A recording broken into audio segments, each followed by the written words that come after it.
नमस्कार, मैं डॉक्टर श्रद्धा वशिष्ठ आपका सबकी शिक्षा में बेहद स्वागत करती हूँ। बच्चों को अच्छे तरीके से पढ़ाना बहुत जरूरी है क्योंकि इससे बच्चे जो पढ़ते हैं उन्हें लंबे समय तक याद रहता है, बच्चों में आत्मविश्वास बढ़ता है और बच्चे परफॉर्म भी बेहतर करते हैं। तो आज की वीडियो में मैं आपको बताने जा रही हूँ 5 ऐसे तरीके, यदि आप उनका इस्तेमाल करेंगे तो आप बच्चों को बेहतर पढ़ा पाएंगे और बच्चे बेहतर पढ़ सकेंगे। तो पहला तरीका है कि बच्चों को हमें प्यार से पढ़ाना है, बच्चों को डरा कर, धमका कर या फिर मार कर नहीं पढ़ाना। क्योंकि जब हम बल का प्रयोग करके बच्चों को पढ़ाते हैं तो हो सकता है उस समय बच्चा आपको लगे कि वह बेहतर पढ़ रहा है, लेकिन ऐसे में बच्चा जो पढ़ रहा है उसे लंबे समय तक याद नहीं रहता है और आने वाले सालों में बच्चों का पढ़ाई में इंटरेस्ट कम और कम होता चला जाता है। इसीलिए जरूरी है कि बच्चों को प्यार से पढ़ाया जाए। साथ ही दूसरा तरीका जिसका हमें इस्तेमाल करना है बच्चों को पढ़ाते समय, वह है पढ़ाते समय खिलौनों का इस्तेमाल करना है। जी हाँ, बच्चों को पढ़ाते समय आप बच्चों के ही खिलौनों का इस्तेमाल करें ताकि बच्चों का पढ़ाई में इंटरेस्ट बढ़े। जैसे कि यदि आप बच्चों को एडिशन करा रहे हैं यानी कि जमा करवा रहे हैं, तो बच्चों के आपने कुछ कार्स ली या फिर बच्चों के कुछ खिलौने लिए, आपने बोला कि मेरे पास 2 कार हैं और अगर एक कार आपको आपके पापा और दे देते हैं तो अब आपके पास कितनी कार्स हो जाएंगी। आपको कर दिखाना है, 2 कार्स दिखानी है, तीसरी साथ रख देनी है। बच्चा काउंट करेगा और बताएगा कि 3। इस प्रकार से धीरे धीरे बच्चे को एडिशन समझ आने लग जाएगा, समझ आने लग जाएगा और इस प्रकार से आप एडिशन, सब्ट्रैक्शन, मल्टीप्लिकेशन बहुत सी चीजें बच्चों को करवा सकते हैं। बच्चों को हिंदी बच्चों के खिलौनों की मदद से समझा सकते हैं, जैसे कि हम कैसे लिखते हैं गुड़िया, ग को छोटे की मात्रा, र को छोटी ई की मात्रा, य को आ की मात्रा, गुड़िया। मेज, म को ए की मात्रा, ज मेज। इस प्रकार से आप बच्चों को हिंदी भी पढ़ा सकते हैं, बच्चों को इन्वायरमेंटल स्टडीज भी समझा सकते हैं बच्चों के खिलौनों का इस्तेमाल करते हुए। तीसरा हमें ध्यान रखना है कि हमें बच्चों की तारीफ करनी है। जी हाँ, तारीफ हम सभी को बहुत पसंद होती है, हम सभी को अच्छा लगता है यदि हमारी कोई तारीफ करता है, हमें कोई अप्रिशिएट करता है।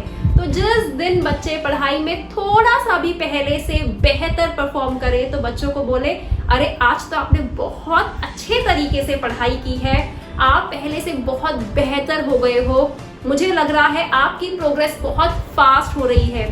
अगर बच्चों की आप कभी कभार तारीफ करेंगे तो ऐसे में बच्चे मोटिवेटेड फील करेंगे, प्रोत्साहित महसूस करेंगे और उनका पढ़ाई की तरफ ध्यान और बढ़ेगा। लेकिन याद रखिएगा, तारीफ बहुत ज्यादा भी ना हो जाए कि बच्चा बिना तारीफ के आगे पढ़े ही ना। इसीलिए तारीफ करें, लिमिट में करें और जेन्युइन करें। और चौथी तरीका जिसका हमें इस्तेमाल करना है, चौथी बात जो हमें याद रखनी है कि हमें बच्चों की बात को अनसुना नहीं करना है। जी हाँ, आमतौर पर जब भी हम बच्चों को पढ़ा रहे होते हैं तो बच्चे कहते हैं रुको हमें ना एक बात कहनी है, और ऐसे में ज्यादातर पेरेंट्स कहते हैं चुप रहो, जब पढ़ाई पूरी हो जाएगी तब बताना।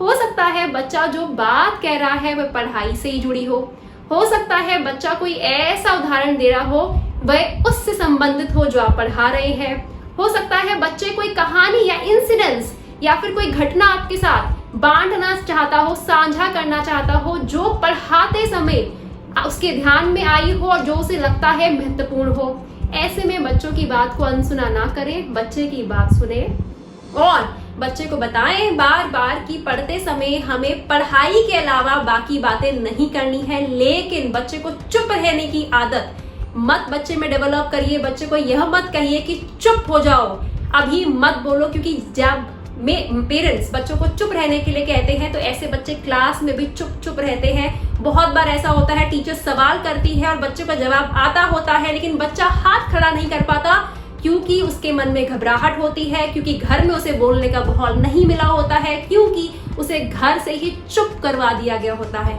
इसीलिए बच्चों की बात सुने, बच्चों की बात को अनसुना ना करें। और 5वां बहुत ही महत्वपूर्ण तरीका जिसका आपको इस्तेमाल करना है, बहुत इंपॉर्टेंट पॉइंट जिसको आपका ध्यान रखना है कि आपको बच्चों पर विश्वास करना है।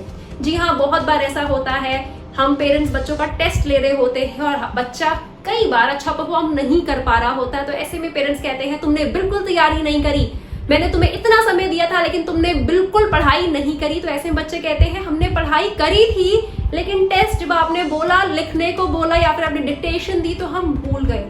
ऐसे में बच्चों की बात का विश्वास करें। अगर बच्चा ऐसा कह रहा है तो उसे बोले हाँ हो सकता है बहुत बार हम याद करें और हम भूल जाएं, इसके लिए हमें थोड़ा और ज्यादा मेहनत करनी पड़ेगी।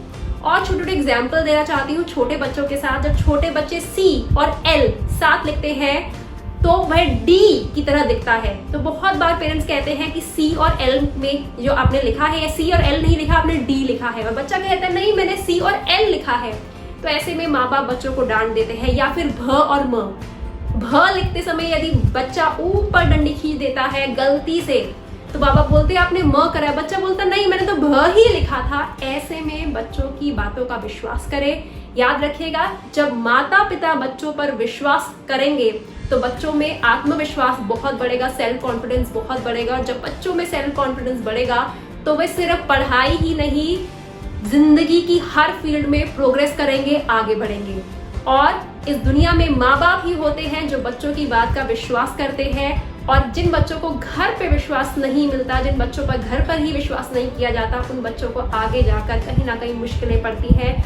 क्योंकि उन्हें लगता है कि दुनिया मेरे बारे में, मेरी बातों का विश्वास नहीं करती, मेरे बारे में सोचती नहीं, लोगों को लगता है मैं झूठ बोलता हूँ। तो ऐसे बच्चे कहीं ना कहीं आगे जाके पर्सनल रिलेशनशिप्स में आगे जाके जो उनकी नई दुनिया शुरू होती है, नए रिश्ते शुरू होते हैं, कहीं ना कहीं आगे जाकर उन रिश्तों पर इसका बुरा असर पड़ता है।